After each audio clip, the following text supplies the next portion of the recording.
ne duka nyaka instruments gi mutiyo gi kinyozi modhi te. To joma kamago ng'eny sana Kisumu. En tipano winjo nade.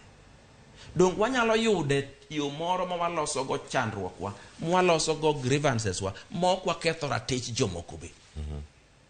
To be adwa nanyis jothurwa.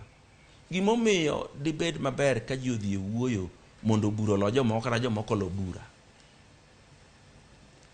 Sani wang'anyo, ting'e ni kata GSU pok odonje ng'anyo. Pod polise matiyo kodgi. To kendo wamor ni gini wang' ni waloyo. Kendo koro dhi obed ndalo 3 e juma. Nitie ji Nairobi ka maka ji otimo ng'anyo ndalo 3 to kech dhi nege udi. To pare ni ya, ng'amu dwa ni mondo wuo mondo omiu ka kodwaro to kech ok binego. Ka jogi dhi bedo malitne, un bende kaka oganda mang'anyo umbe jogi onego bed malitnu.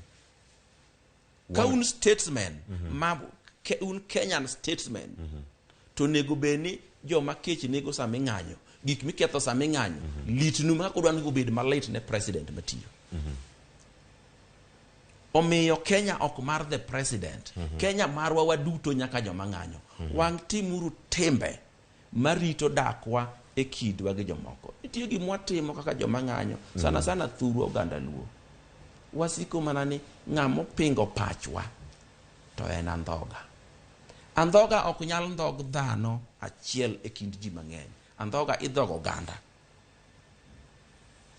Inyalo ndhogo oganda Luo. Nitiere paro ma pod wadhi medo dhigo nyime ka watwak. Ang'ena damiyo jobura moko bende mantiere godo e chenro bende mondo mi